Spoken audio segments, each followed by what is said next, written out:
hacer lo que tú nos pides que hagamos. En el nombre de Jesús, amén. Muy bien. Hace 8 días nuestra hermana Sandy nos compartió acerca del llamado, ¿verdad? ¿De quiénes? ¿A quiénes llamó Jesús? ¿A cuántos? ¿Se acuerdan? No, no, bueno, pero en este capítulo, en el 1, ¿se acuerdan a cuántos llamó? ¿A los primeros cuántos? A los primeros 4, ¿verdad? Lo encuentras en el versículo 16. ¿A quién y a quién? Dice, andando junto al mar de Galilea, ¿vio a quién? A Simón y a Andrés. Y después dice en el versículo 19, pasando de allí un poco más adelante, vio a Jacobo, hijo de Zebedeo, ¿y a quién? Y a Juan. Entonces aquí ya tenemos el llamado de ¿cuántos? 4. ¿A qué se dedicaban estos 4 discípulos? Eran pescadores. Y escucha, esta región, el mar de Galilea, era muy conocida por ser una zona pesquera, ¿verdad? Había muchos que se dedicaban a eso. Y de hecho, ¿sabes por qué se cree que fueron 4? Retomando un poquito y recordando en qué contexto estamos avanzando de este capítulo. Porque como era abundante, las pescas eran abundantes, ¿tú crees que la red la podía sostener un solo pescador? No, ¿verdad? ¿Como cuántos tú le echarías si a ti te mandaran a pescar? 4, ¿verdad? Dice Dulce, 4, ya dice la Biblia que 4. Y sí, se cree que cuando salían a pescar, mínimo debían haber unos 4 pescadores por barca. ¿Y a quiénes encontramos aquí? A 4 pescadores, ¿verdad? Y Sandy nos ponía una silla, ella nos dio un panorama general de los discípulos, pero estos 4 son los que aparecen aquí, Marcos nos los cita de manera rápida y oportuna. Y Sandy nos decía, ¿verdad? ¿Cuál fue la pregunta que ella nos decía? Exacto, ¿con quién te identificas, verdad? ¿En la silla de quién? ¿En la silla de un Pedro? ¿Algún Pedro hay por aquí? ¿En la silla de un Mateo? ¿Alguien por aquí? ¿O en la silla de un Judas? No, ¿verdad? Ah, no, ya no está aquí por eso, ¿verdad? Ya fue. Entonces, es con quién, ¿verdad? ¿Con quién nos identificamos o con quién un poquito más? Porque a lo mejor tenemos, de repente se nos sale el Pedro y de repente se nos quiere salir el Judas y le decimos, no, Judas, estate quieto, ¿verdad? Ahí. Pero ¿en qué silla nos sentaríamos, verdad? ¿En dónde estaríamos ahorita? Y ¿sabes qué? Cada uno de ellos habla de una personalidad y un carácter diferente como el tuyo y como el mío. Alguien aquí puede decir, yo soy igualito yo soy igualita a Cari. ¿Verdad que no? Cada uno tiene su propia personalidad, su propia esencia, su propio temperamento y decimos, qué bueno, ¿verdad? Porque nos perfeccionamos, nos vamos puliendo uno al otro con ese carácter. Pero al mismo tiempo, imagina lo que Jesús pasó haciendo. ¿Te acuerdas qué es lo que pasó Jesús haciendo antes de escoger a sus discípulos? En otro evangelio nos los narran. Jesús pasó la noche orando. Y después de pasar la noche orando, viene y empieza a escoger a sus discípulos. Ahora, ¿qué vio en ellos? ¿No? ¿Qué vio en un Pedro tremendo, bárbaro, ¿no? ¿Qué vio en un Juan que le llamó, fíjate cómo les llamaban primero, cómo? Los Boanerges, los hijos del trueno. Y si a alguien le apodan es un hijo del trueno, ¿cómo te lo imaginas? Ay, ha de ser bien noble, ¿verdad? Bien bonito él, bien amoroso. ¿Cómo? Explosivo, ¿verdad? Y sí, tal cual, querían hacer, decían, Jesús, tú nada más dinos y si quieres que hagamos caer fuego del cielo ahorita, aquí no los echamos, órale, tostado que se vaya este rebelde, ¿no? Y Jesús como diciendo, a los que quiero tostar son a ustedes, porque no han aprendido de qué se trata el caminar conmigo. Pero ¿sabes qué es lo hermoso? Y lo veíamos al final ese día. No es como empezamos, es como terminamos.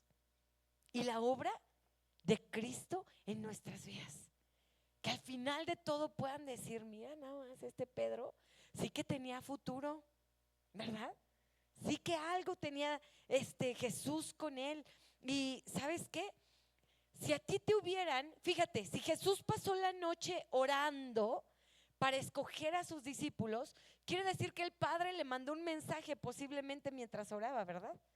Así de Jesús, tienes que rodearte de ¿cuántos? De 12 para salvar al mundo, ¿verdad? Para este llamado, para esta misión que te estoy encomendando. Y te quiero preguntar algo, si a ti te hubieran dado la encomienda de escoger un equipo de 12 para salvar al mundo, porque de eso depende literal la salvación del mundo, ¿a dónde hubieras ido a buscar? ¿A quién hubieras metido en tu equipo? Lalito, ¿a quién hubieras metido? Híjole, pues quién sabe, ¿verdad? Iba a chillar y no sé si quiero hacerlo, ¿verdad? ¿A quién? Hubieras dicho, a ver, es miércoles de mercadito, voy a ir a ver quién está por allá, ¿no? A ver a quién me encuentro ahí vendiendo la verdura, las quesadillas. ¿Hubieras pensado en alguien así? ¿A dónde hubieras ido a buscar? ¿A un instituto? ¿A dónde más? ¿A una cárcel? ¿Hubiera ido a buscar su equipo a una cárcel, hermanita Cristi? Al menos al Salinas, ¿no?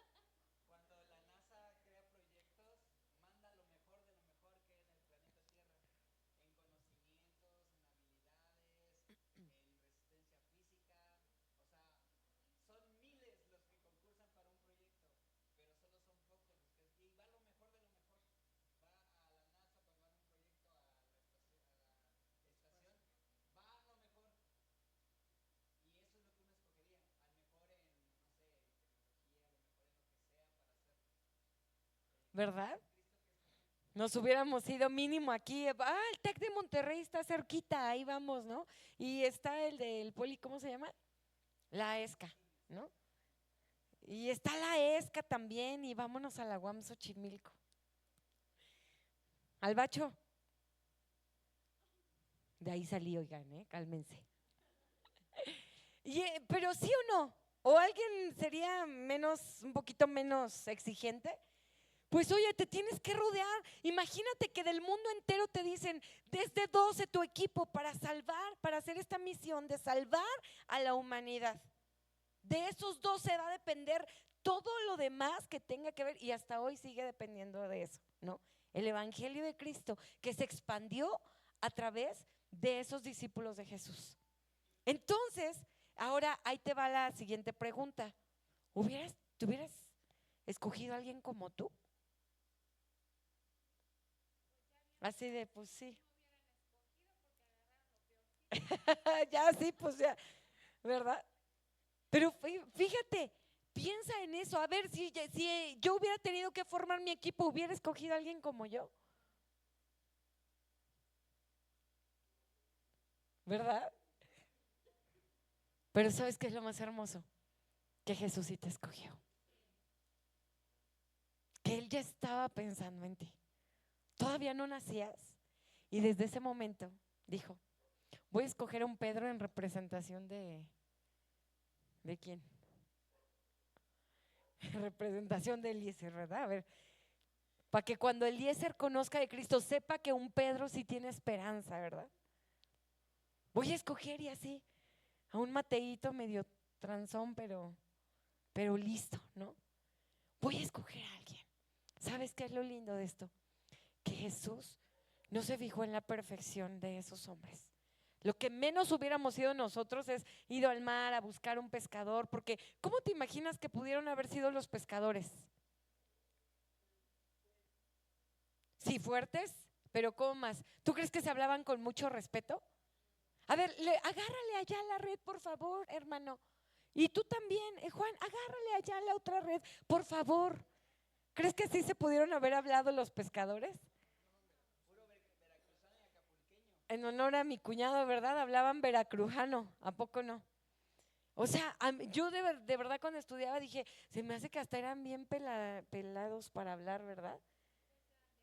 Pues sí, pero ¿sabes qué? Estos discípulos ya habían tenido una instrucción. ¿Sabes de parte de quién? De Juan.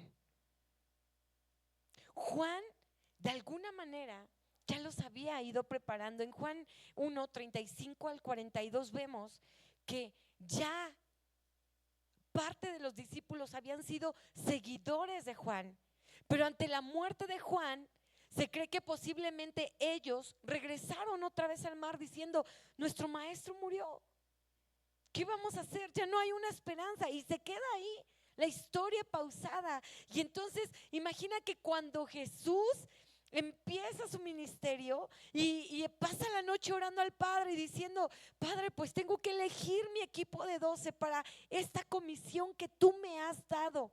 ¿A quién? Y seguramente el Padre le ha de haber recordado, ¿verdad? Ve por aquellos, ve por aquellos. Y entonces va y precisamente, ¿cómo les dice? Vengan en pos de mí y los voy a hacer pescadores de hombres. Y ellos dice, dejando luego, ¿cuándo? Sus redes, le siguieron. Ya no hubo pretextos, ya no hubo nada. Sabían que si Juan había traído un mensaje poderoso, ahora Jesús daría el cumplimiento, ¿verdad? Algo Jesús va a tener que hacer. Y entonces le siguieron. Es decir, mis amados, el llamado es inmediato. Amén. Cuando Jesús nos encomienda algo, ¿cómo tenemos que responder? Y a veces tardamos un chorro, ¿a poco no? ¿Verdad? O nos vamos de vacaciones al mundial, ¿a poco no, Lalito? Y cuando Jesús dice, te dije que era inmediato, Lalito, y te quisiste ir ahí los 40 años a dar vuelta. Así que cuando Jesús nos diga algo, seamos prontos e inmediatos en hacerlo. Amén. ¿Queda clara esta parte, amada iglesia? ¿Sí? Y ahora vamos al versículo 21 en adelante. Dice así, un hombre que tenía un espíritu inmundo, ¿ok? Y entraron en Capernaum, y los días de reposo, entrando en la sinagoga, enseñaba. ¿A dónde entraron? Ajá, pero ¿en qué ciudad estaban? En Capernaum, que está también ahí cerca del mar de Galilea. Y esta aldea, o este nombre significa aldea de Nahum. No el del profeta, sino de un general que por ahí mencionan. Y entonces, aquí en Capernaum, llega un momento donde Jesús, ¿sabes qué hizo? Hizo su base, como su base misionera en Capernaum. Y de hecho a veces se le conoció como la ciudad del Señor, porque llegaban ahí a Capernaum. Entonces Jesús llegaba y de ahí establecía su base, y de ahí salía, regresaba a Capernaum, volvía a salir a las ciudades vecinas y volvía a Capernaum. Entonces era la base de donde él se movía. ¿En qué momento salió? Dice, ¿y los días de qué? De reposo. ¿Y te acuerdas que una vez Abrahamcito nos compartió qué pasaba con el día de reposo? ¿Qué pasaba en el día de reposo? ¿Cómo se guardaba para ese momento el día de reposo?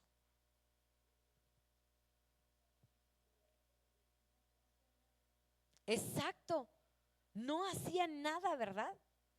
Literal. No podían alzar tantito una banca, la silla, no podían ayudarles si su animal se caía, no lo podían levantar.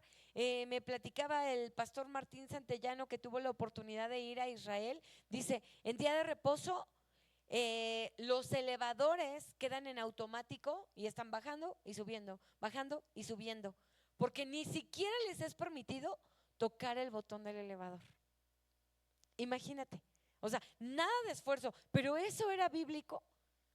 Ya habían puesto una carga extra al pueblo, ¿verdad? Pero aquí están en día de reposo y dice, entrando en la sinagoga. ¿Y sabes qué era la sinagoga? ¿A alguien le suena qué era la sinagoga? No era el templo, Era un lugar donde se congregaban los judíos, sí para adorar, sí para estudiar la Biblia, pero también entre semana. ¿Sabes en qué se convertía la sinagoga? En una escuela. Ahí iban y bueno, podían enseñarles o podían dar algunos estudios, pero también una sinagoga muchas veces funcionaba como un lugar de juicio para enjuiciar a algún delincuente que en su momento hubiera presentado algo, y entonces ahí llegaban para juzgar si era limpio y no, si era impuro o no, si era cosas así, ¿verdad? Entonces la sinagoga en general era un lugar donde los judíos se congregaban, sí para adorar, sí para aprender, pero entre semana tenía otras funciones, ¿ok? Entonces, en esta sinagoga dice, entrando en la sinagoga, ¿qué hacía? Verso 21, enseñaba, ¿verdad? Se puso a enseñar, dice, estoy leyendo otra versión, díganme. Ah, ok. No me times, Abrahamcito. Entonces dice, les enseñaba. ¿Por qué enseñaban? Las sinagogas en fin de semana, ¿cómo se ocupaban? Como lugar de enseñanza, ¿verdad? Como el lugar donde se enseñaba la palabra y se leía la palabra o la ley en ese momento. Verso 22. Y se admiraban de su doctrina porque les enseñaba cómo. El verso 22, ¿sí estás conmigo?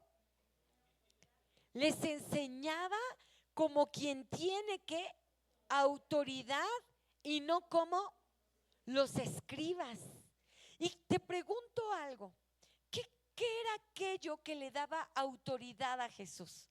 ¿Qué creen ustedes que era lo que le daba autoridad a Jesús? ¿No tenía pecado? ¿Qué más? Bueno, obvio, ¿verdad? El poder del Espíritu Santo sobre él, estaba ungido para todo eso. Pero ¿qué más? Exacto. ¿Alguien vio el devocional ayer? ¿Sí lo vimos? Y si no, velo, ¿verdad? Tienes que verlo. ¿Qué nos decía Maggie el devocional ayer?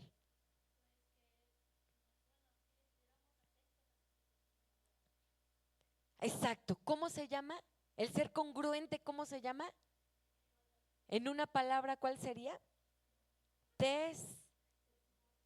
Testimonio. Sí tiene que ver con integridad, pero tiene que ver con el testimonio que las personas veían en Jesús. Lo veían ser congruente. Dice uno de los evangelios, no recuerdo si el primer capítulo de Hechos, dice que Jesús decía y hacía. Porque a veces nada más decimos, pero no hacemos, ¿verdad? O hay cosas que hacemos y nada más decimos, voy a cambiar, ya no lo voy a hacer, pero la seguimos ¿qué? Haciendo. ¿Y eso es congruencia? No. Y Jesús dice, les enseñaba como quien tiene que autoridad. ¿Por qué? Porque la gente lo veía. Los maestros de la ley que estaban en la sinagoga decían, este es diferente a nosotros, enseña exactamente lo mismo, lee lo que hemos leído toda nuestra vida, porque volvían a leer la ley y volvían a leer la ley los rabinos y volvían a explicar. Por ejemplo, leían, vamos a leer Isaías 53, y la leían y le explicaban los rabinos. Pero Jesús, Él cambió todo. Dice que cuando Él entra y les enseñaba, se admiraban de su doctrina. Pero es claro, Marcos, en decir, porque enseñaba como quien tiene autoridad. ¿Y quién nos da la autoridad en primer lugar? Lo dijo Isma. Definitivamente el Espíritu Santo de Dios sobre nosotros.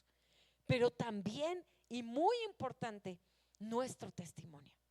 Si sabemos que estamos cojeando de un lado, ¿tú crees que vamos a hablar con autoridad en cualquiera que sea la materia? No, ¿verdad? Pero Jesús sabía de su integridad, sabía de su rectitud, y entonces dice, enseñaba como quien tiene autoridad y no como quien es. Entonces, ¿qué quiere decir? Que los escribas no tenían autoridad, ¿verdad? Nada más llegaban y o escribían lo que les dictaban o leían, pero no había autoridad en ellos. Era simple lectura y ya, ¿verdad?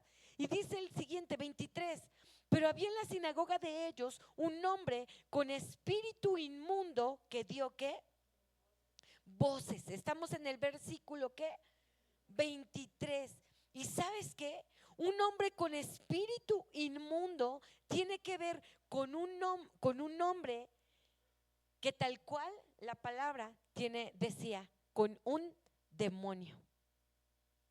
Exacto, endemoniado. Había un endemoniado en ese lugar. ¿Tú crees que hay demonios? Si no, no existiría la liberación. Si no, Jesús no habría venido a liberar, ¿verdad? Y aquí comienza su ministerio. Y fíjate, aquí tenemos que ver algo importante. Jesús en este capítulo nos va a dar diferentes tipos de autoridad que él tenía. Número uno, y ya lo vimos, tenía autoridad para enseñar. ¿Sí? Tenía autoridad para enseñar. Dice la palabra, enseñaba como quien tiene autoridad, porque efectivamente era congruente. Su testimonio le avalaba quién era Jesús. Y vamos a ver otro tipo de autoridad que Jesús tenía.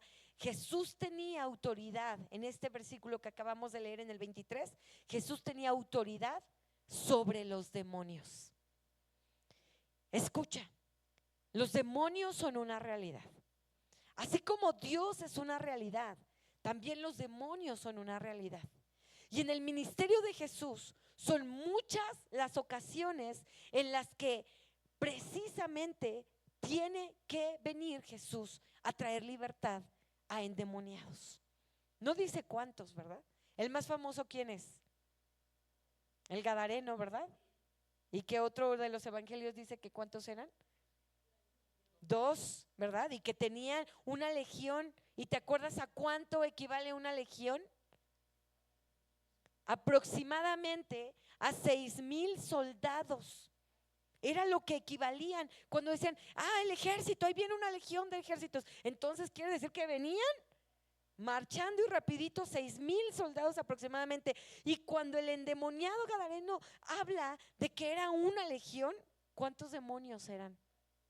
Imagínate nada más.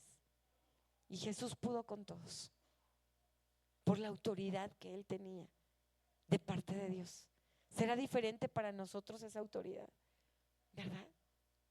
Necesitamos el respaldo de Dios. Entonces ahora estamos viendo este hombre que dice que con demonio, versículo 23, dice, y dio voces, verso 24, diciendo, ¿qué tienes con nosotros? ¿Y cómo le llaman? ¿Conocían a Jesús? Le llaman por su nombre. Y no solo por su nombre, casi por su apellido, ¿verdad? Porque te acuerdas que se decían a veces hijo de o del lugar a donde pertenecían. Entonces le dice, Jesús Nazareno, ¿has venido para destruirnos? Escucha, no solo conocían a Jesús, el nombre de Jesús, conocían el propósito de Jesús, los demonios. ¿Qué les dijo? ¿Has venido para qué? Para destruirnos. Qué listo ese demonio, ¿no? Y entonces le dice, sé quién eres, el Santo de Dios. ¿Sabes? Los demonios tienen una muy sana teología bíblica, mejor que la nuestra. Exacto. Qué triste que un demonio conozca más a Jesús que nosotros, que tenga más temor, ¿verdad? Y eso es lo que demuestra. Aquí le dice, sé quién eres. ¿Sabes qué nos dice esto, mi amada iglesia? Que un hijo de Dios, dime algo, ¿Dios te conoce? Pero ¿sabes qué? Qué bueno que seamos conocidos por Dios. Pero también el infierno debe conocernos. También el infierno debe saber quiénes somos. Porque saben, los demonios deben saber que cuando llegamos a un lugar, está llegando un hijo de Dios. Está No solamente se trata de decir, ay, qué bueno que Dios me conozca y Él me llamó por mi nombre y Él me formó en el vientre de... Sí, claro, porque Él nos formó, porque Él nos escogió, porque si estamos aquí, Él por su gracia, como a esos discípulos, nos extendió su favor para ser llamados. Pero al estudiar este capítulo decía, wow, el infierno mismo daba testimonio de quién era Jesús y del ministerio de Jesús. El infierno sabrá nuestro ministerio más que nosotros. ¿Y sabes qué va a querer hacer precisamente el infierno? Truncar nuestro ministerio, truncar nuestra vida, tratar de distorsionar, porque lo quiso hacer con Jesús, ¿no es verdad? En el desierto, ¿qué hizo? Satanás mismo se le presentó para tentarlo. Ah, eres el Hijo de Dios. ¿En serio? Mira, aviéntate como sea, dice la Biblia, otra vez, bien conocedor Satanás, ¿no? Dice la Biblia que a sus ángeles va a mandar acerca de ti. ¿Para qué? Para que Él diera todo un espectáculo. Y entonces Jesús, en pocas palabras y parafraseando, está diciendo, no soy tu payaso. No voy a hacer lo que tú me digas. Y escrito está. Con la palabra pudo vencer la tentación. Entonces, mi amado, que Jesús sea conocido en el infierno por Satanás, por los demonios, nos desafía a nosotros, ¿no? A decir, ¿cómo me está conociendo el infierno? ¿Como su aliado? ¿Será? Porque hay quien nos ha de conocer así, ¿verdad? Ah, este es mi chombis. Ahí lo voy a ir a meter para que estorbe, ¿no? Para que divida iglesias, ¿no? Porque pareciera que hay personas que tienen ese propósito, ¿no? Como decir, mi ministerio es dividir iglesias y aquí voy a estar metiendo cizaña No, ¿verdad? El Señor lo reprenda. Pero ¿sabes qué? ¿Cómo te conoce el infierno? ¿Cómo te conoce Satanás? ¿Conocía a Job? Bien estudiadito que se lo tenía. Sabía que si le daba en donde le dolía, posiblemente, porque él no conoce ni el futuro, ni nuestros pensamientos, ni nada. Recuerda que Satanás sí tiene un poder, pero es limitado. Y dice, dale, no, quítale la protección que le has dado y entonces vas a ver si sigue siendo tu favorito, a ver si el infierno mismo lo conocía. Entonces llevémonos eso hoy en nuestro corazón. ¿Qué sabe el infierno de ti? ¿Qué saben los demonios de ti? Que tarde o temprano podremos aliarnos con ellos, o que en todo tiempo daremos batalla, ¿no? A decir no. ¿Y sabes qué? Cuando el infierno te conoce por ser hijo de Dios, prepárate, porque la lucha muchas veces se pone fuerte. Pero dice la palabra, resiste al diablo ¿y qué va a hacer? Y huirá. Huirá. Esa es una enseñanza, ¿verdad? En una ocasión viene, creo que con Pedro, viene Jesús y Pedro y le dice, Pedro, Satanás te ha pedido, ¿para qué? Para zarandearte, como al trigo. ¿Y qué le dijo? Pero yo estoy aquí, Pedro, yo te voy a cubrir con mis alas y yo voy a estar. ¿Le dijo eso? ¿Qué le dijo?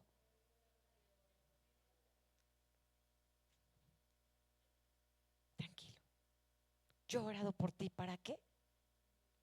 Para que tu fe. No le dice, yo voy a impedir que te zarandee. Yo voy a impedir que te toque. No. Le dice, te vas a zarandear. Vino a pedirme aquí, me pidió que te iba a zarandear. Y no le dije, quítate de él. No, no. Dice, yo solo he orado por ti. Que tu fe no falte. Mi amada iglesia, muchas veces somos zarandeados, ¿verdad? Pero ¿cuál debe ser nuestra oración? Que nuestra fe no falte. No es, ya no me zarandees, Señor, ya me agarraste como tu cliente frecuente, ¿verdad? Es, Señor, que mi fe no falte. Amén. Continuamos. ¿En qué versículo vamos? Versículo 24 dice así,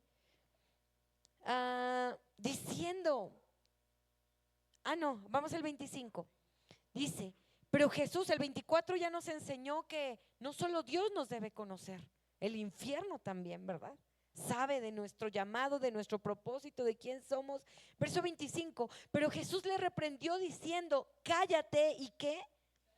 Y sal de él. ¿Y por qué? Díganme si el demonio dijo algo, una herejía. ¿El demonio dijo una herejía? No, todo lo que el demonio dijo, ¿qué? Era verdad. Pero ¿por qué Jesús lo habrá callado? Su tiempo no había llegado. Pero ¿sabes también por qué? Porque Jesús no necesita publicidad del diablo. Ningún hijo de Dios necesita publicidad del diablo. ¿Sabes por qué? Porque la publicidad que da el diablo se convierte en orgullo y en soberbia. Pero dice la palabra que Dios da gracia al humilde. Entonces, nunca permitas que tu agencia publicitaria sea Satanás. Nunca. Nunca permitas que el mundo venga a publicitarte y decir, wow, qué buenísimo eres, wow, qué lindísima eres, wow, es que eres sensacional, eres. Cállate, Satanás. ¿Estás conmigo? No necesito tu publicidad. No necesito que tú vengas a decirme, ¿verdad? Entonces Jesús en muchas ocasiones, o en todas las ocasiones que Satanás y sus demonios quisieron venir y decir cosas que eran ciertas, ahora tampoco es una falsa humildad de Jesús, ¿verdad? Así de, no, es que yo aquí me arrastro hasta, no. Él sabía quién era. Sí era eso que el demonio decía, sí lo era. Pero te recuerdo, no necesitaba que Satanás le hiciera promoción. Él sabía su hora en cuando él iba a manifestarse. Amén. Y eso es ser entendidos en los tiempos. Eso es madurez. Eso es entender cuando Dios, porque quizá a veces estamos así, no, pues aquí estoy haciendo algo y nadie me ve, nadie me pela, yo estoy llegando y nadie, yo estoy haciendo y nadie. No, Dios da gracia al humilde, síguete esforzando. Él da gracia al humilde. Y luego dice el 29, entonces, y Jesús aquí también no quería nada que lo ligara con Satanás. Si no iban a decir, el demonio dijo que él era el. No, sus obras eran las que tenían que dar testimonio de que él era el Hijo de Dios. Amén. ¿Estás conmigo?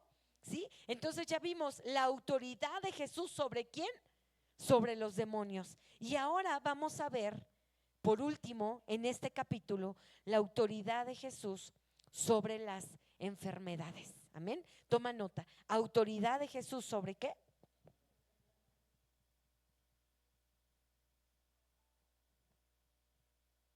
Verso 29. El título en tu Biblia, ¿cómo dice? Jesús sana a la suegra de Pedro. Dicen las malas lenguas que por eso creen que lo negó. Ese es un chiste hereje, no se lo crean. Dice el 29, al salir de la sinagoga, vinieron a casa de Simón y Andrés con Jacobo y Juan. Es decir, ¿a quiénes había llamado? Y seguimos en el día de reposo, no hemos cambiado de día, ¿ok? El día de reposo, dice, salieron de la sinagoga donde estaba enseñando Jesús y donde tuvo autoridad para predicar la palabra. Dice, vinieron a casa de Simón y a casa de Simón y Andrés con Jacobo y Juan. 30. Y la suegra de Simón, ¿que quién es Simón? Pedro, estaba acostada. ¿Y de qué estaba enferma? De fiebre. Y enseguida le hablaron de ella. Entonces él se acercó y la tomó de la mano y la levantó, e inmediatamente le dejó la fiebre, y ella ¿qué? Les servía. Estos versículos nos dicen que evidentemente Pedro era casado, ¿verdad? Tenía esposa. Y ni la esposa fue pretexto para servir al Señor, ¿verdad? No es que mi esposo, no. Solteros y casados podemos servir al Señor. Con hijos y sin hijos podemos servir al Señor. No hay pretexto, ¿verdad? Entonces dice aquí, y ¿saben qué es otra cosa contrario al chiste que les dije? Que seguramente Pedro amaba a su suegra. Porque si no la amara, quizá hubiera dicho, ahorita Jesús, no. Espera, suegrita, no ande molestando, váyase por allá, ¿verdad? No den lata. Pero no, dice, la suegra de Simón estaba acostada con fiebre y enseguida le hablaron de ella. Es decir, fueron, oye Pedro, tu suegra está enferma. Jesús, mi suegra está enferma, ven, sánala, ¿verdad? Y entonces ahí va. Y entonces fíjate que Lucas, que era, ¿a qué se dedicaba Lucas? Que era médico. Y Lucas relata que era una gran fiebre. No era una fiebre normal. Cuando nos da fiebre, ¿cómo nos sentimos y nos ponemos? Súper mal. Pero si fuera una gran fiebre, exacto, ¿qué viene enseguida? Convulsiones. Y Lucas el médico no dice, era una fiebre, no, Lucas dice, era una gran fiebre. Es decir, estaba muy enferma esta mujer, pero ¿sabes qué? Jesús viene y restaura. Y ¿sabes qué, mi amada iglesia? Toda la Biblia, el Antiguo Testamento y el Nuevo Testamento apunta a Jesús. Siempre debemos encontrar a Jesús en lo que nosotros leemos. Y tú dirías, pero en el Antiguo Testamento no había venido Jesús. No importa. Siempre va a apuntar a Jesús algo, ¿verdad? Algo va a apuntar. Y ¿sabes qué? Esto es tan simbólico de lo que Jesús vendría a hacer en el mundo. Es decir, el mundo está enfermo. El mundo en este momento está carente de ser sano. Pero él que dice, e inmediatamente vino, e inmediatamente le dejó la fiebre. ¿Y con qué propósito? Para que ella, ¿qué hiciera? Le sirviera. ¿Para qué te ha sanado Jesús tu pecado? ¿Para qué te ha salvado Jesús? Para servirle. ¿Mañana? ¿Cuándo? Ahí la sanó y seguramente se paró y dijo, wow, me sanó. ¿Qué quieren de comer? ¿Qué les preparo? Jesús, ya comieron, ¿qué hacemos aquí? No. Inmediatamente le servía. Y todo esto sucedió en el día de reposo. Y ahora vamos a ver, porque uno diría, o muchos dirían, hay una fiebre, por favor, con cualquier paracetamol se quita, ¿no? En el IMSS nos dicen eso, ¿no? Y en donde sea, ¿verdad? Pero ¿sabes qué? Ahora viene un milagro más. Es decir, vamos subiendo. Fíjate, vienen otros, estamos en el punto de autoridad de Jesús. ¿Sobre qué? Sobre las enfermedades. Verso 32 dice, cuando llegó la noche, y recuerda que para los judíos el día termina ¿a qué hora? A las 6 de la tarde. A las 6 de la tarde terminó entonces su día, que era ¿qué? De reposo. Hasta ahí él nada más había sanado de fiebre, él había predicado la palabra. Y una vez que pareciera que estaban esperando así de ya que termine el día de reposo, ¿sabes por qué? Porque tenían que llevar a los enfermos. Y entonces los judíos no podían alzar las camillas, no podían cargárselos, no podían hacer eso. Terminando el día de reposo a las 6 de la tarde, verso 32 dice, cuando llegó ya no era día de reposo, para los judíos ya era el siguiente día. Entonces dice, luego que el sol se puso, mira, estaban así como que 5 para las 6, 4 para las 6, 3 para las 6, 2 para las 6, 1 para las 6, córranle, órale, a llevar a los enfermos. Dice, luego que el sol se puso, le trajeron ¿a quiénes? A todos los que tenían enfermedades. ¿Y a quiénes más? Uy, ¿te imaginas cómo terminaba Jesús sus días? ¿Has orado por alguien y terminas cansado? ¿Has presenciado un tiempo de liberación? ¿Y cómo termina uno? Agotadísimo, ¿verdad? Imagina a Jesús sanando y sanando y sanando y predicando y liberando uno tras otro. Dice, le trajeron a todos los que tenían enfermedades y a los endemoniados, y toda la ciudad, ¿qué hizo? Se agolpó a la puerta y sanó a muchos que estaban enfermos de diversas enfermedades, y echó fuera ¿cuántos demonios? Muchos demonios. Y no, otra vez, y no dejaba hablar a los demonios porque, ¿por qué? Porque le conocían. Otra vez, ¿por qué recuerdas? ¿Recuerdas por qué te dije que no les permitía hablar? No quería publicidad, ¿verdad? No la necesitaba, no del diablo.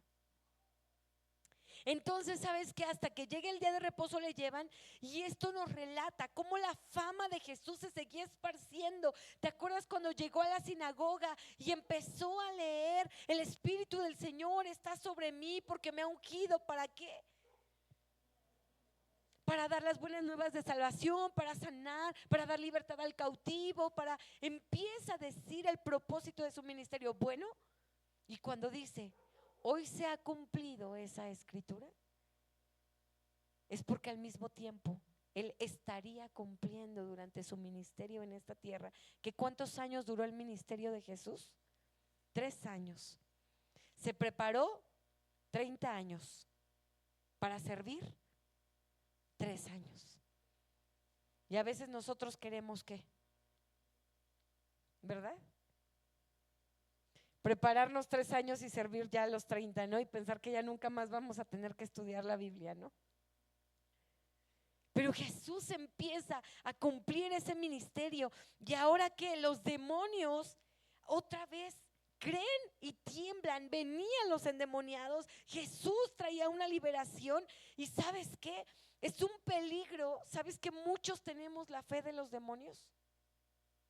Porque fe es creer, ¿sí o no? Pero fíjate lo que dice Santiago 2:19. Ve conmigo a Santiago 2:19. Alguien que lo tenga, que le dé lectura.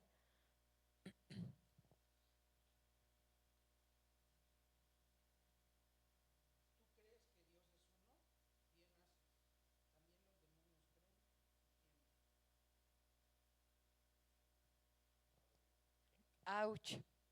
¿Qué hacemos de más con creer en Dios? Nada. Debemos vivir a Dios diariamente en nuestra vida. Vivir a Dios implica un arrepentimiento constante de nuestras acciones. Los demonios creen y tiemblan, pero no dice creen y se arrepienten, ¿verdad? ¿O sí? Entonces cuidemos si la fe que estamos viviendo no es la fe de los demonios. Nada más de creer y temblar.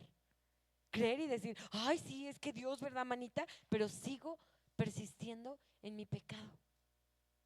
Sigo persistiendo en lo que me está costando trabajo dejar de hacer.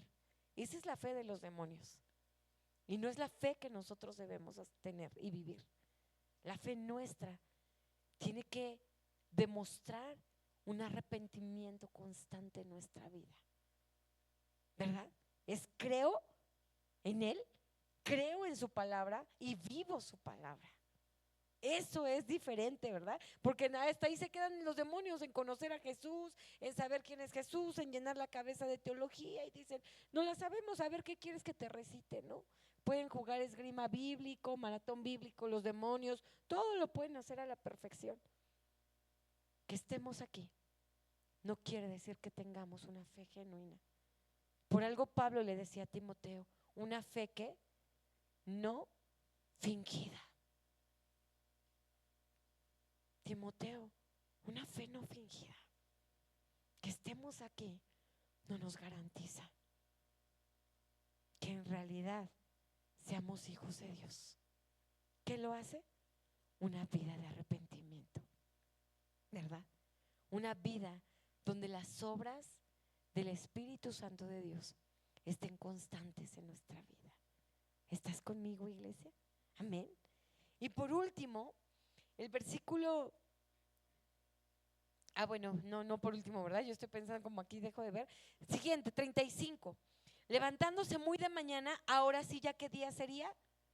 Domingo, ¿verdad? Porque el día de reposo era su sábado y ahora el 35, ya levantándose muy de mañana en domingo, siendo aún muy oscuro, salió y se fue a un lugar desierto. ¿Y qué hacía ahí? Oraba. Y le buscó Simón y los que con él estaban, y hallándole le dijeron, todos te buscan. Él les dijo, vamos a los lugares vecinos para que predique también allí, porque para esto he venido. Y predicaba ¿en dónde? En las sinagogas de ellos, en toda Galilea, y echaba fuera demonios. Y lo que nosotros leemos en 4 o 5 versículos, esto a Jesús le pudo haber llevado semanas y meses. Aquí los evangelios resumen. ¿Te acuerdas que no me acuerdo si fue Lucas o quién que decía, y esto es apenas y lo que se escribió? Porque si se escribiera todo, ¿a Juan lo dice? Dice, si se escribiera todo lo que en realidad Jesús hizo, no cabría. No cabría en todos los libros que pudieran existir. No cabría. Entonces, un resumen de 5 versículos, ¿o cuántos son? 1, 2, 3, 4, 5, ¿sí? Es meses de la vida de Jesús. De decir, a ver, vamos, órale, vamos, con sus 4 iba, ¿no? Órale, vamos, ¿a dónde? A las sinagogas, no dice a la sinagoga. Entonces iba recorriendo sinagoga tras sinagoga. ¿Qué hacía? Llegaba y leía y predicaba la palabra, y otra vez, como quien tiene autoridad. Eso se dedicó a hacer Jesús, ir predicando y predicando y predicando, pero al mismo tiempo sanando y liberando, es decir, cumpliendo su propósito en esta tierra. Amén. Ahora, ¿qué es otra cosa que de este apartado quiero que quede en nuestro lugar, que quede en nuestra mente, perdón?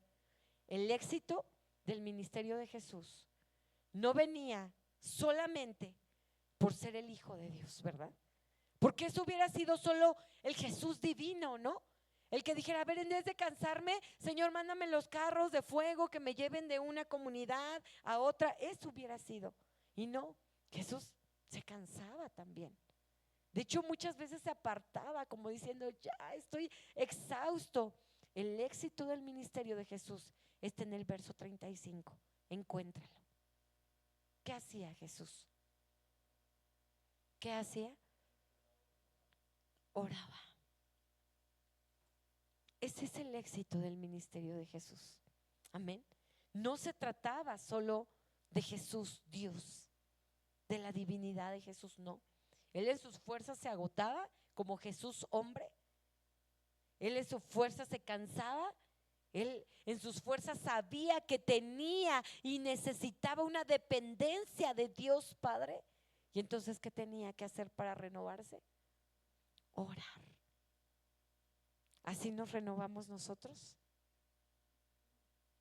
¿O cómo nos estamos renovando en nuestro espíritu? Necesitamos orar, ¿verdad?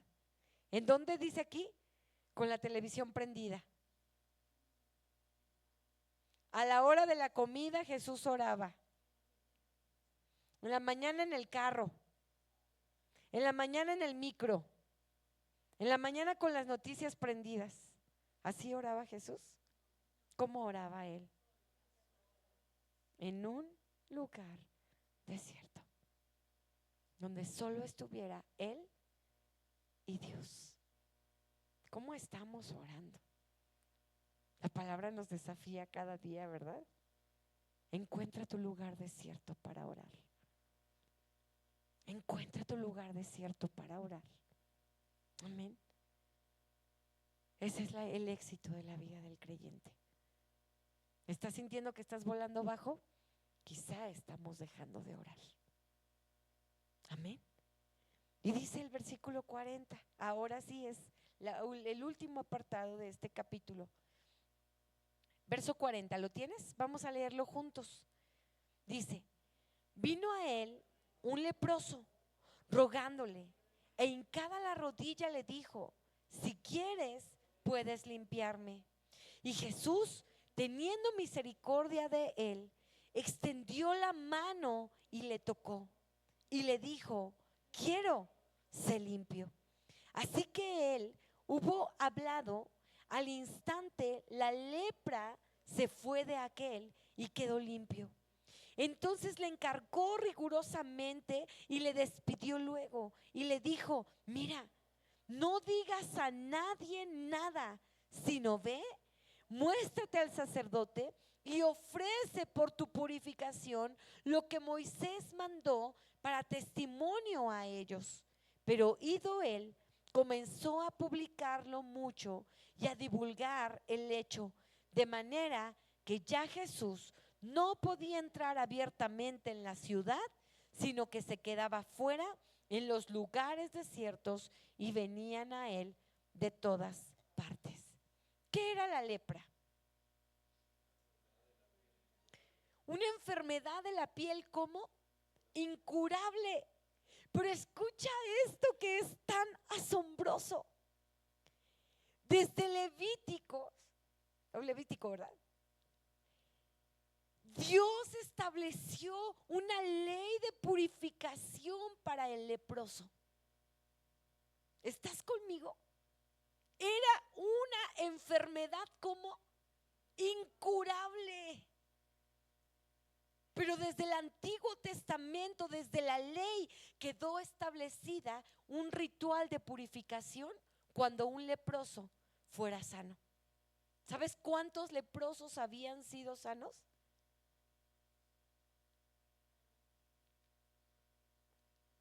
Hasta que Jesús vino. Pero hasta que Jesús vino, ¿cuántos leprosos habían sido sanos? Ninguno. No había medicina que curara la lepra. Ninguna medicina la podía curar. Hoy ya se cree que está erradicada. Por ahí estaba checando algunos datos que hay algunas estadísticas todavía en países tercermundistas. Pero en ese tiempo era una enfermedad grave, ¿no? En ese tiempo no había nada que pudiera curarlo. ¿Y sabes de qué se trataba la lepra? Empezaban a salir como unas manchas rojas en la piel que después se convertían en blancas, y esas manchas blancas empezaban a hacer como escamas, y esas escamas empezaban a caer, a caer, a caer, y entonces el cabello se les empezaba a caer. Las encías incluso dicen que se debilitaban, y entonces los dientes se les empezaban también a caer.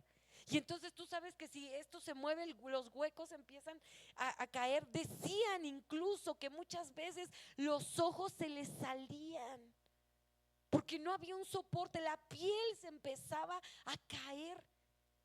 Entonces la ley decía: nadie puede tocar a un leproso.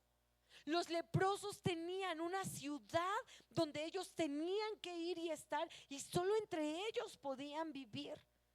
No había esperanza para un leproso. Nadie podía tocarlo, nadie podía ir. ¿Por qué? Pues porque todavía no, o más bien hay quien puede decir que era contagiosa, hay quien decía que no, pero al final les había tocado y era inmundo tocar. ¿Por qué? Porque su carne estaba muerta.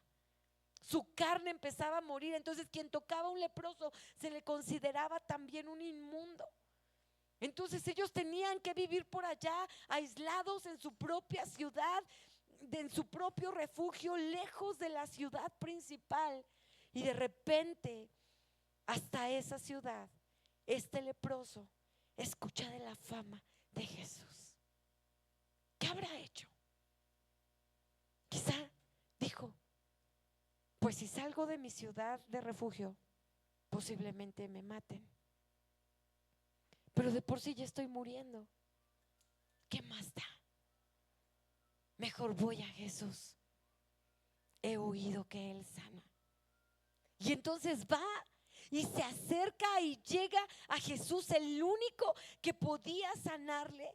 Y cuando Jesús viene o cuando Él llega, lo único que hace, dice que Él le ruega y se hinca. ¿Y tú te imaginas cómo pudo haber rogado ese leproso?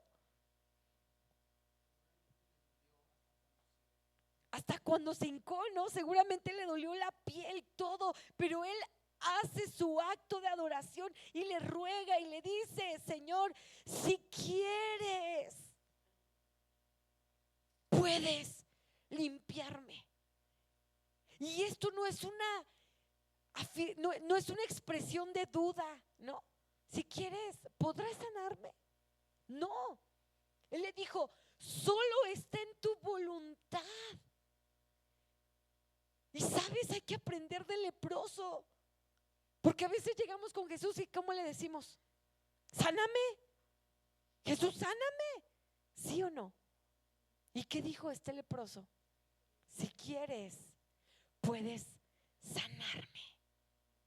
¿Sabes qué nos enseña esto? Apelar a la soberanía de Dios. Apelar a la voluntad de Dios, Señor. ¿Sabes por qué? Porque a veces esa enfermedad que estamos pasando, aún Dios le está permitiendo con un propósito. Y nosotros le estamos diciendo, Señor, sáname. Señor, ya sáname. Y Jesús puede estar diciendo, cálmate, no quiero. O sea, sí, pero no ahorita, Lalo. ¿O no, Lalito? Es cuando yo quiera, como yo quiera. En otras palabras, si fuera mexicano Jesús, cuando a mí se me dé la gana, ¿verdad? No cuando tú vengas y me lo ordenes, no cuando tú vengas y me lo digas. No, el leproso lo sabía, él había oído bien de Jesús y viene y le implora, si quieres puedes limpiarme. Y Jesús, ¿qué dice? Teniendo misericordia. ¿Y sabes qué es? Amada iglesia, esto impresionante, de verdad la palabra penetra en nuestro corazón. Que nadie tenía misericordia de los leprosos.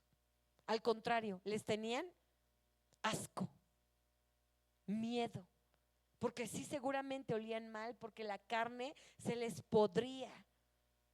Se estaban pudriendo en vida literalmente. Entonces Jesús tuvo lo que ninguna otra persona pudo tener y se llama misericordia. ¿Cómo estamos en la misericordia nosotros por los demás? Un día que te hablaba de la misericordia te decía que el vocablo, me parece que en latín, misericordia viene de miser, creo, miseria, y cardio, que es corazón. Y entonces, en pocas palabras, es pasar por el corazón la miseria del otro. Esa es misericordia. Estoy viendo que alguien está en miseria, la paso ¿por dónde? Por mi corazón. Es decir, no me muestro insensible, no me muestro indiferente. Estoy viendo que alguien está sufriendo, ¿qué voy a hacer? Voy a ir y voy a ayudarlo, voy a ir y voy a salir al rescate de él. Es lo que hizo Jesús, tuvo misericordia del que nadie había tenido misericordia. Y aparte, ¿qué hizo? Extendió la mano. ¿Y qué hizo? Y le tocó. ¿Y Jesús quebró la ley? Nadie podía tocar a un leproso. ¿Habrá quebrado la ley Jesús? Pareciera, ¿verdad? Pero era tan perfecto en su testimonio que ¿sabes qué pasó? al momento inmediato que lo tocó, no había lepra, porque su sanidad fue instantánea. Así que nunca Jesús quebrantó la ley. Por eso Él dijo, yo no vine a quebrantar o abolir la ley, yo vine a cumplirla. Él no quebrantó la ley en ningún momento. ¿Por qué? Porque al momento que le tocó fue limpio y le dijo, quiero ser limpio. Así que Él dice, hubo hablado al instante que pasó, aquí nos los confirma, al instante que la lepra se fue de aquel y quedó como limpio. Entonces le encargó rigurosamente y le despidió luego y le dijo, mira, no digas a nadie nada, sino ve, muéstrate al sacerdote y ofrece por tu purificación lo que Moisés ¿qué? Mandó para testimonio de ellos. No sé si este haya sido, posiblemente sí, porque lo leí en un comentario. Posiblemente este fue el primer leproso que fue sano, no los 10. Porque citan algunos estudiosos que por primera vez, sí, de un leproso. El primer leproso sanado, fíjate. Naamán, cierto, Naamán, por una medicina, tuvo que ser ¿por qué?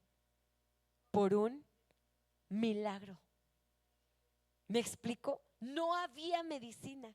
Todo leproso estaba condenado a morir si no era por una intervención divina. Pero ¿por qué Dios deja una ley de una purificación para un leproso? Si Dios ya sabía que no había ciencia que pudiera limpiar la lepra.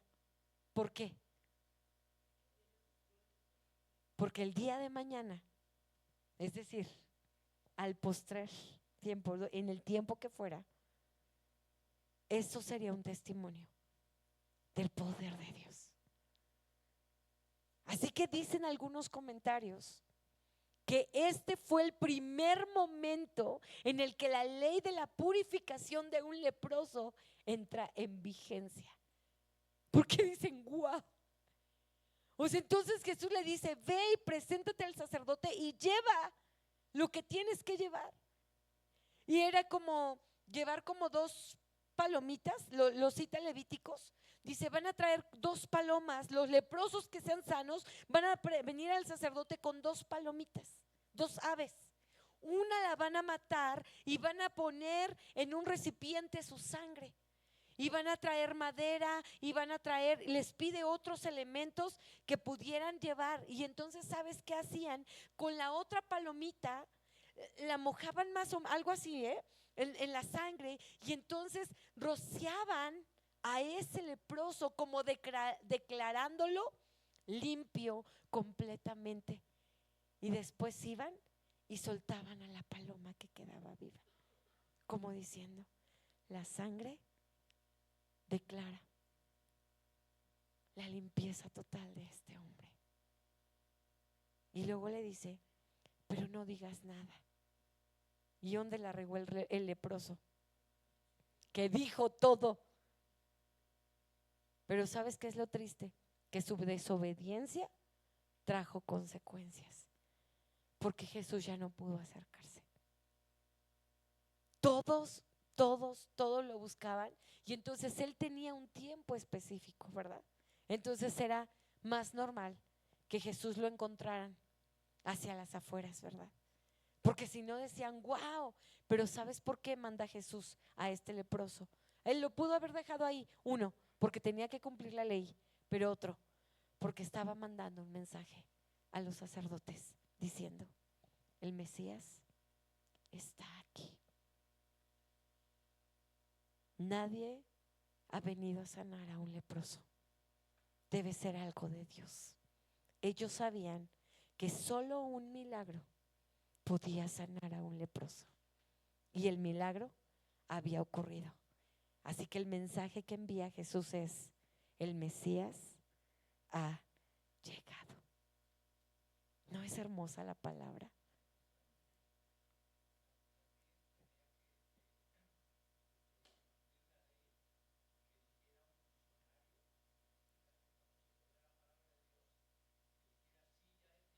Exacto, exactamente.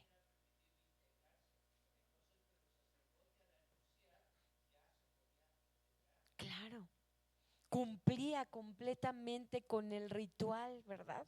Es lo declaro limpio, ya todos están enterados que es limpio, puede regresar otra vez a vivir en comunidad, aquí en la ciudad. Mi amada iglesia, ¿qué lepra ha limpiado el Señor de nosotros? A veces nos podemos sentir como merecedores de su gracia, ¿no? Merecedores de estar aquí. Pero sabes, enviando un mensaje espiritual, lo que Jesús está diciendo con este milagro es: yo vine a sanar aún esto, a los leprosos que están por allá aislados en el mundo, para darles un lugar y hacer habitar en familia al desamparado. Y Él lo está cumpliendo. Mi amada iglesia, recordemos de dónde venimos, ¿no? ¿Cuál es nuestra lepra? No es la misma. ¿Cuál es ese pecado que Jesús ha tenido que sanar y que no merecíamos estar aquí? Solo un milagro de salvación es el que nos ha dado acceso para estar hoy en la casa de Dios, para hacernos habitar en familia. Y solo un toque del Maestro es el único que nos ha dado acceso a la sanidad y a la salvación que hoy disfrutamos en Cristo Jesús. ¿Estás consciente de ello? Amén. ¿Por qué no damos gracias a Dios? Ahí inclina tu rostro y agradece a Jesús. Jesús, gracias. Somos indignos, lo sabemos. No merecíamos estar aquí. Quizá merecíamos, como esos leprosos, vivir aislados, lejos de ti, no habitando en familia. Cuánta lepra ha destruido nuestro corazón, nuestra alma, aún nuestro cuerpo. Cuántas veces hemos vivido en una fe fingida, en una fe como estos demonios de solo creer y temblar, pero no arrepentirnos, no vivir una vida digna de arrepentimiento delante de ti, Señor. Cuánto aprendemos a través de estudiar tu palabra. Cuánto aprendemos a través de saber que tú, oh Dios, nos llamas como a esos discípulos, no porque tuvieran una excelente elocuencia, no porque tuvieran una excelente preparación, solo por gracia los viste. Como dice tu palabra, porque por gracia son salvos. Esto no es de ustedes, eso es un don de Dios. Y hoy agradecemos el don de la salvación que nos has dado. Leprosos, tuviste misericordia de nosotros y nos tocaste y nos sanaste y nos salvaste. Qué gran regalo tenemos, amado Jesús. Que todos los días vivamos con un corazón agradecido, con un corazón receptivo a ti, sabiendo que no somos merecedores de nada, pero estamos aquí solo por tu gracia y por tu misericordia. Señor, que hoy nos despidamos de este lugar teniendo presente eso. Es tu gracia y es tu misericordia. Es por ti, Jesús. Dile gracias al Señor. Gracias. Gracias por mirarnos.